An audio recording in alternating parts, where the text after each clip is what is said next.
The only reason I climbed up into the hayloft was to get away from him. But once I heard the barn doors lock from the outside, I realized too late. I'd trapped myself, and he wasn't walking away. I was 17 when I got the job. Some summer gig on a horse ranch 2 counties west of town, run by a guy named Walt and his much younger nephew, Rick. Everyone knew Walt. He had that classic cowboy aura, tough, silent, deadpan funny. But Rick? Rick gave me the creeps from day one. I don't know how to explain it. It wasn't something he did exactly, it was how he watched. Always too quiet, always nearby.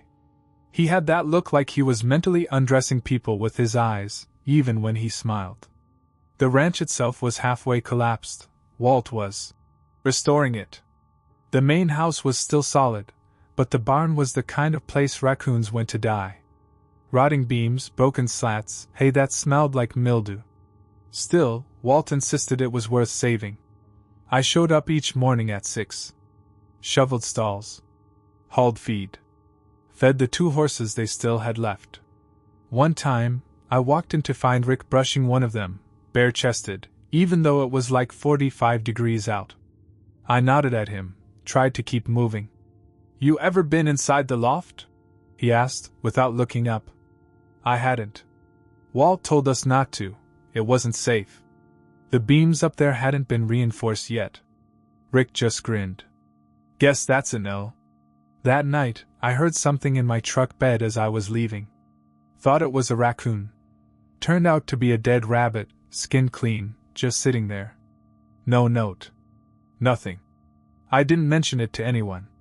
A week later, Walt went into town for supplies and left me alone with Rick. He asked if I wanted to help him clean up the loft. Said we'd be done by lunch. I lied, said I wasn't feeling great. He didn't press, just nodded. But the next morning, Walt told me the hayloft was off limits again. Said some tools went missing. The look he gave me after he said it, I think he knew something. Maybe not the whole thing, but enough. I decided that day would be my last. Told myself I'd finish the shift and never come back. That's when Rick cornered me in the tack room. "You don't trust me," he said, not asking, just stating it. I told him I was just here for the paycheck. He stared at me, then said, "You should come see the loft. It's safe now." He walked off before I could respond. I waited 15 minutes, hoping he'd leave. Then I stepped into the barn, just to check if the coast was clear. He was gone. Or so I thought. I climbed the ladder, just to see the damage for myself. There were ropes up there, tied to a beam in loops. Something about it looked rehearsed. Wrong. Then I heard it. The barn doors sliding shut. Then a click. I dropped to my knees and peered through a gap in the slats. Rick was down there, staring up at the loft with a calm that curdled my stomach. "Walt won't be back till sundown," he said. "So we've got time."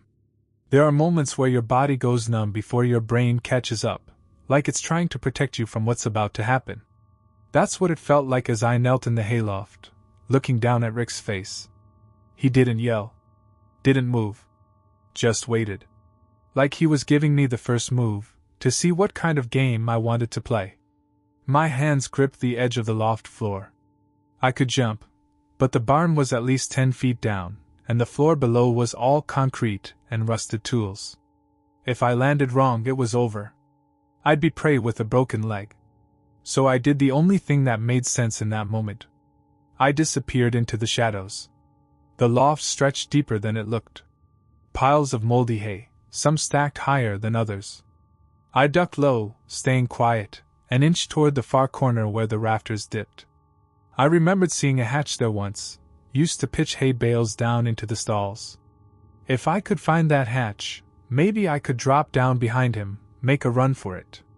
But then came the ladder creak. He was climbing. I held my breath. My body wanted to scream, to bolt, but I stayed still. His footsteps were slow, deliberate. He wasn't rushing. He was savoring it. I found the hatch. A square opening near the edge, half covered by an old tarp. I pushed it open as quietly as I could, the rusted hinges groaning just enough to make me wince. Rick's voice floated through the dark. "You know what makes people weak?" he said. "Hope." My hand found the ledge.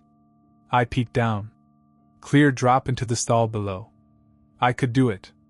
I had to. Then I heard him behind me. I turned, and he was already halfway across the loft, a length of rope coiled in his hand. No knife. No gun. Just rope. Which somehow made it worse. I didn't think. I just jumped. Landed hard. My ankle twisted on impact, but I rolled, scrambled to my feet, and sprinted toward the barn doors. They were latched shut with a sliding bolt. I fumbled, my hands slick with sweat. He was screaming now, louder, faster, coming down the ladder. The bolt slid free. I threw the door open and hit the sunlight like it was oxygen, like it was life. I didn't stop. I ran past the fence, past the pasture, straight into the gravel road. Dust kicked up around my boots. A truck honked. Walt. His rig skidded to a halt just feet from me. I was sobbing, pointing back toward the barn, yelling, trying to explain without words.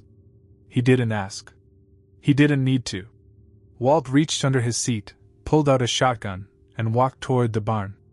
Rick was gone. They found his car abandoned near a bridge 5 counties over. No trace after that. Walt called the cops, of course. Gave them what little he knew. And me? I never went back to that ranch. Never even drove near it again. But sometimes, in quiet places, I hear the sound of rope tightening through fingers. And I wonder how many others said yes when Rick offered to show them the loft. When I stepped through the ranch gate and saw the corral under 3 feet of standing water, I figured the flood had been the worst of it. But the smell coming from the submerged pens told me something else had been trapped there. I was a disaster inspector for a private firm, insurance evaluations, property claims, that kind of thing. It's boring work until it's not. Usually, I'd walk into a flooded house or fire-damaged warehouse and file a bunch of reports. But this time, the call was rural. An old cattle ranch in southern Idaho. Half wrecked by a spring flood. I was the first one on site. The directions took me off the main highway and onto a gravel back road that twisted through empty fields. No cell service. No landmarks. Just barbed wire fences and sun-scorched wooden posts leaning like drunks in a line. When I finally found the place, the front gate was already off its hinges, and the mailbox was buried halfway in mud. The ranch house itself was a skeleton, roof sagging, porch collapsed, windows either blown out or gaping wide. No one had lived there in years. The claim wasn't about the house. It was about the corral. There'd been livestock on the property, according to the report. Cattle or goats. The last caretaker, some guy named Donnelly, had supposedly been tending them before the flood hit. But the adjusters hadn't been able to reach him since. I parked the truck and grabbed my gear. Boots on, clipboard in hand, I walked toward the fence line. The smell hit before I got close. Rot. Sweet and putrid and heavy, like old meat sealed in plastic and left to bake in the sun. The corral was still holding water, probably from the creek that swelled during the storms. 3 feet deep, maybe more in some spots. Barbed wire fences still stood around it, but most of the posts were loose or snapped clean through. I scanned the area. Dead animals, maybe? It'd explain the stench. But I didn't see any bodies. No carcasses, no bones, nothing bloated and floating. Just the rippled surface of the water and a few strands of hay bobbing gently like seaweed. I jotted notes, took photos, circled the perimeter. Then I heard something splash. Not a drip. Not a breeze. Something moved. I froze. There was a narrow feeding shed built alongside the corral, half submerged, the roof just barely intact. The kind of place ranchers used to throw hay from a lofted hatch. Something inside it shifted. I stepped closer, boots squelching through the mud. That's when I saw the hand. Human. Pale. Fingers just barely breaching the surface of the water near the edge of the pen. Not reaching out, just there. Still. I jumped the fence. The water soaked into my boots fast, but I didn't care. I waded toward the body, heart pounding in my ears. Part of me hoped it was an arm from some old mannequin, some garbage the flood had swept in. It wasn't. The closer I got, the clearer the picture became. A man, bloated, face down, tangled in wire near the feeding chute. The water had preserved just enough to make it worse, skin puckered and splitting, clothes heavy and rotted. Donnelly. Had to be. But something about the way his limbs were positioned, it didn't look accidental. Not like someone who fell in and got stuck. His wrists were tied. That's when I noticed the fence gate, padlocked from the outside. Who the hell locks a person inside a corral? My legs nearly gave out as I scrambled back. My brain started running through every angle. Maybe someone else had been here. Maybe he locked himself in somehow. Maybe. Something else splashed. A few feet from me. Closer now. And then, behind me, a voice. Low. Croaking. Almost gurgling. You're not supposed to be here. I spun around so fast I nearly fell, water sloshing up past my knees. No one. Nothing but the sound of wind through broken slats, and that sick sweet stench rising off the water like a living thing. I scanned the feeding shed again, heart hammering, trying to convince myself it was in my head. Just nerves. Just shock. But I knew what I heard. And the water had started moving again. Gentle ripples at first. Then something deeper, pulsing under the surface. Slow and wide, like something large was circling just beneath me. I took a step back. My boot caught on submerged wire, and I nearly went down. I didn't care about the camera anymore. The clipboard. The photos. I just wanted out. Another splash. This one closer. I turned and ran, half wading, half tripping toward the nearest edge of the corral. The water fought me like it wanted to keep me there. Dragged me down. Every step felt heavier than the last. My boot snagged again, and I had to yank it free with a growl. I reached the gate. Still padlocked. But the chain was rusted to hell. I grabbed the bolt and yanked, once, twice, nothing. Behind me, something hissed up from the water. Not air. Not breath. Bubbles. Rising in a tight cluster from where the body floated. I threw my full weight into the gate and felt the bolt give slightly. Again. Again. Snap. The chain broke. I staggered through, dripping, legs shaking. The smell hit harder out here, like it was all concentrated inside that fence. My stomach lurched. I kept moving. Back to the truck. Across the field. Don't look back. But I did. And that's when I saw the second figure. Standing now. Inside the flooded corral. Waist deep in water. Not bloated. Not dead. Alive. He didn't chase me. Didn't move. Just stood there, chest heaving, arms slack by his sides, head tilted like a dog trying to make sense of what it sees. I made it to the truck and slammed the door. My hands were shaking too hard to turn the key right away. I finally got the engine started, threw it in reverse, and tore out of there. I didn't stop until I hit the edge of town. I called my boss first. Told him I was done with rural jobs. He laughed, until I told him what I saw. Then he got real quiet. I called the county sheriff next. Reported the body.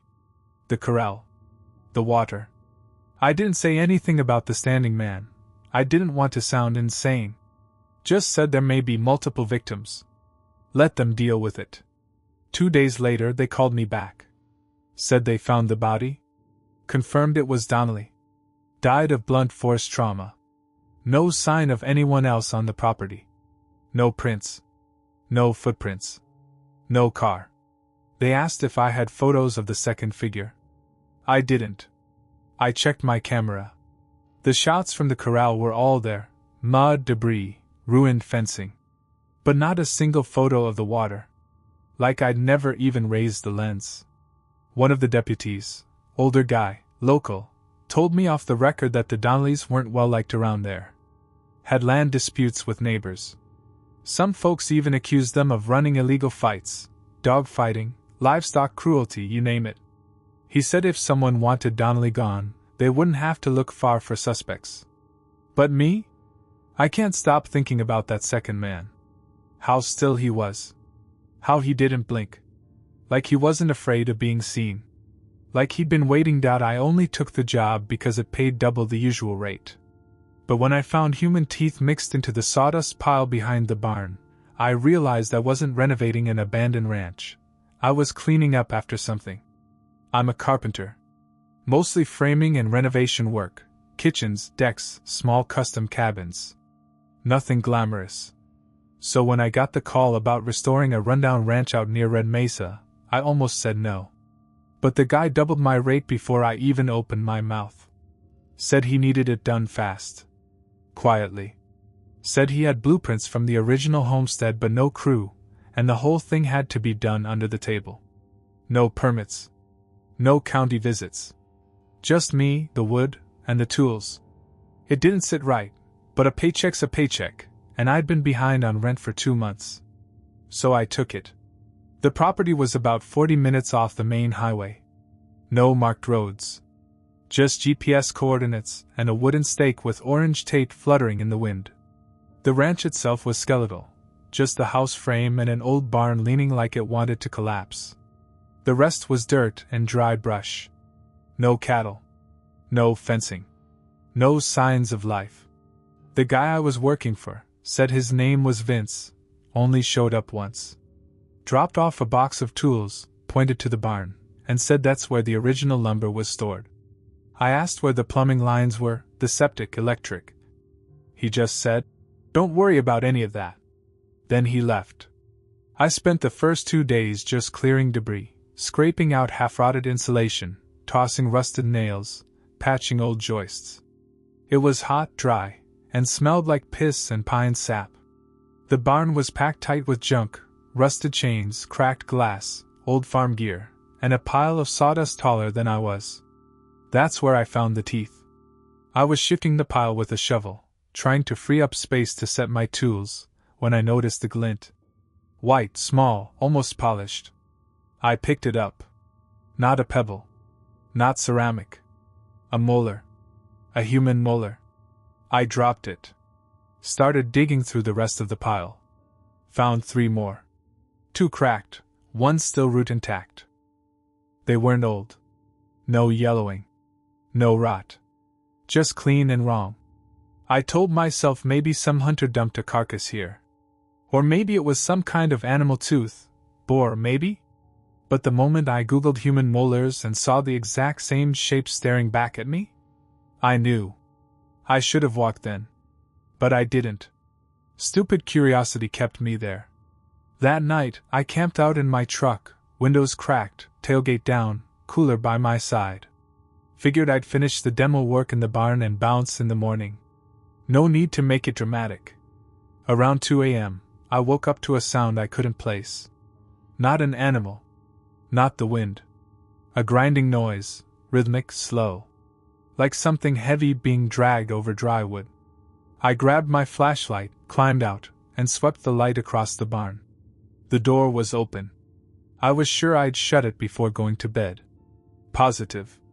I approached slowly, every inch of my skin prickling like it knew better than I did. Inside, the sawdust pile had collapsed. At first, I thought it was just settling, but then I saw the drag marks. Something had been pulled out from beneath it. Something big. And the teeth? Gone. I should have left. That night. That second. But I didn't.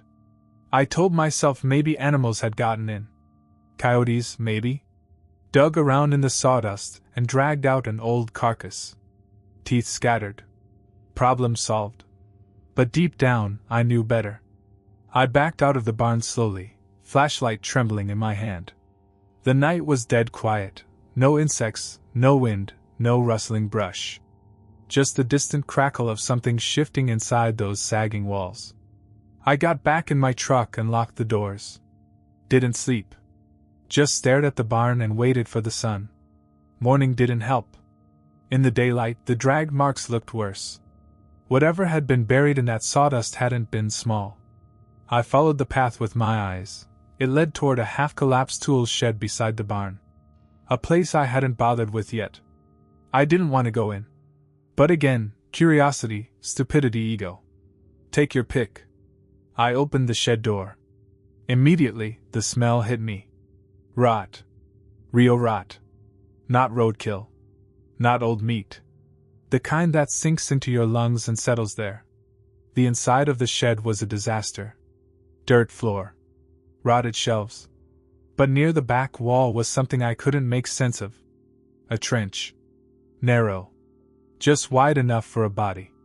Freshly disturbed soil sat in two long mounds, like someone had dug something up, or buried something else. And at the edge of one mound?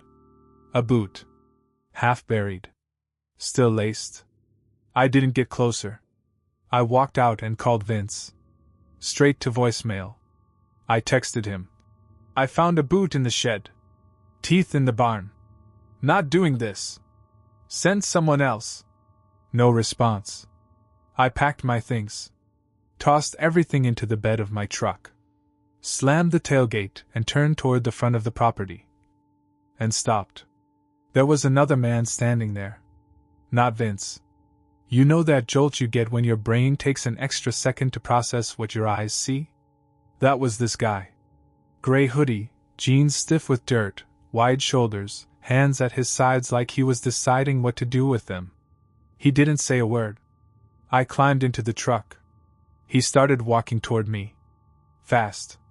I floored it. Tires spun in the gravel before catching, and then I was gone, teeth clenched, heart hammering, windshield streaked with mud. I didn't look back until I hit the main road. He wasn't following. But I drove an hour before I stopped again. That night, I booked a motel. Somewhere far. Somewhere with locks and lights and people.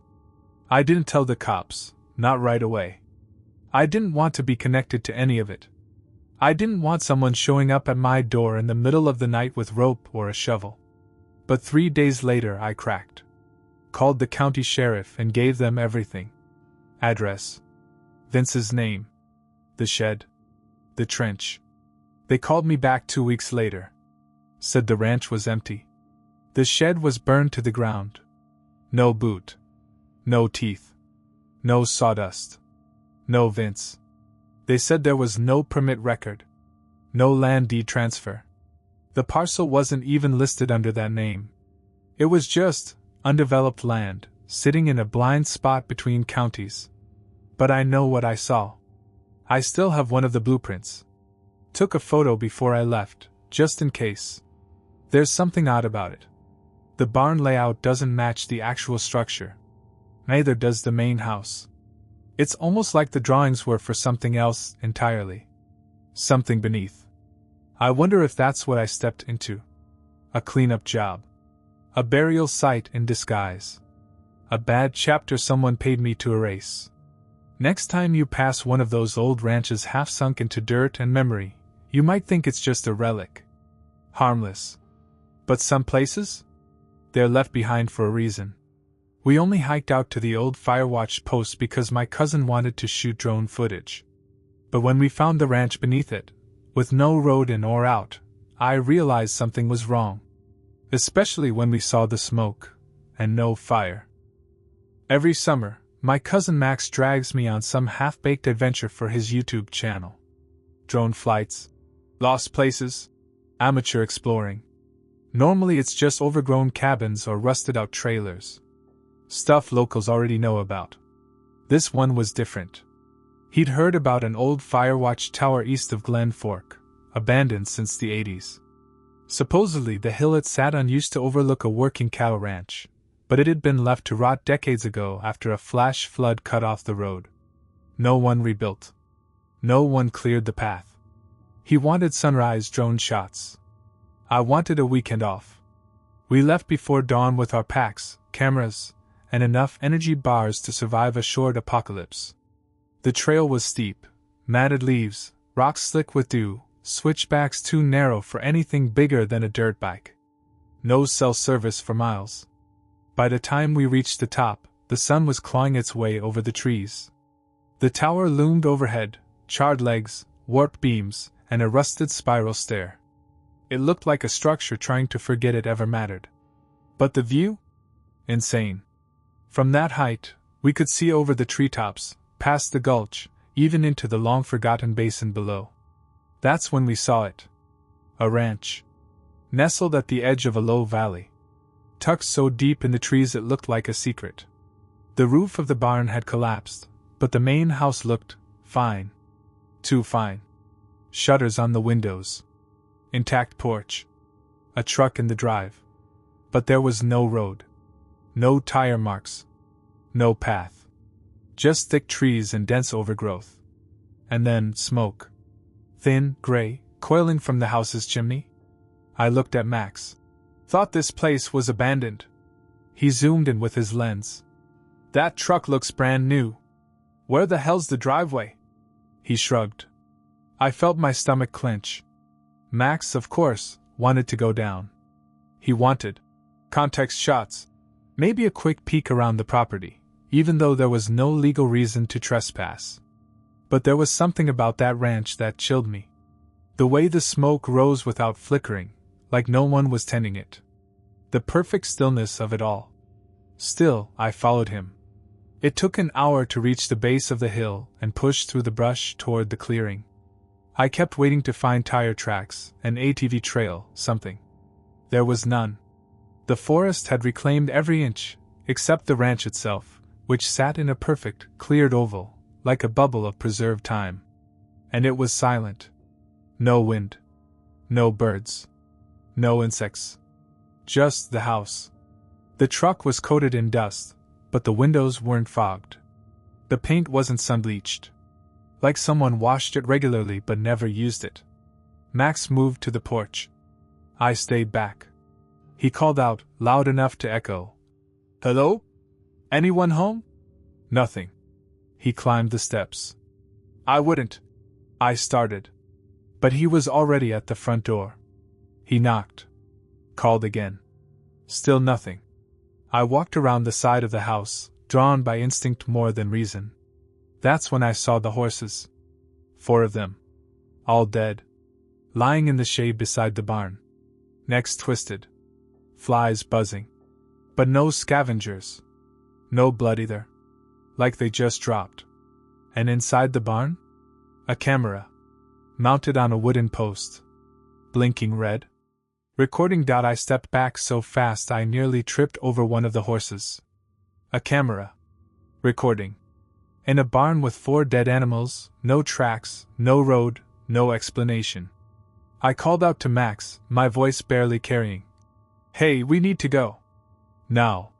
He didn't respond. I rushed back toward the house. The door was open. Just a crack. I pushed it wide. Max? The living room was spotless. Like model homes spotless. Hardwood floors so clean they shined. Furniture arranged with eerie symmetry. A couch and 2 chairs faced a flat-screen TV mounted above the fireplace, which still billowed smoke up the chimney, though there were no flames in the hearth. Just glowing embers, too perfect to be unattended. And the air? Pine cleaner. Fresh. Strong. Masking something. I crept deeper in. Max? That's when I heard it. Upstairs. A creak. Slow. Deliberate. Then silence again. I hesitated. Every cell in my body begged me to turn around, but I moved forward anyway. Something about the silence felt staged. Like a held breath. Like a waiting thing. The staircase creaked under me as I climbed. 1 step. 2. Then a voice. Max's. Muffled. Hey, I'm up here. Found something. I relaxed, barely, and reached the landing. Man, don't disappear like that. He was in the back bedroom. I stepped inside. He wasn't holding a camera. Wasn't looking through a window. He was standing in front of a wall covered in screens. 6 of them. Flat panels. Mounted in rows. Each playing a silent, grainy feed. All from different angles around the ranch. Barn. Driveway. Porch. Hallway. Bedroom. And one of them, One of the screens was showing me, standing beside Max. I turned around fast. No camera in the room. No lens. Nothing. Then I saw Max's face. Blank. Unblinking. Like he was seeing something I couldn't. Max? He didn't respond. His hands started shaking. Then he reached into his jacket and pulled out the drone controller, snapped it in half without blinking. I stepped toward him. What are you? He turned his head and stared at me.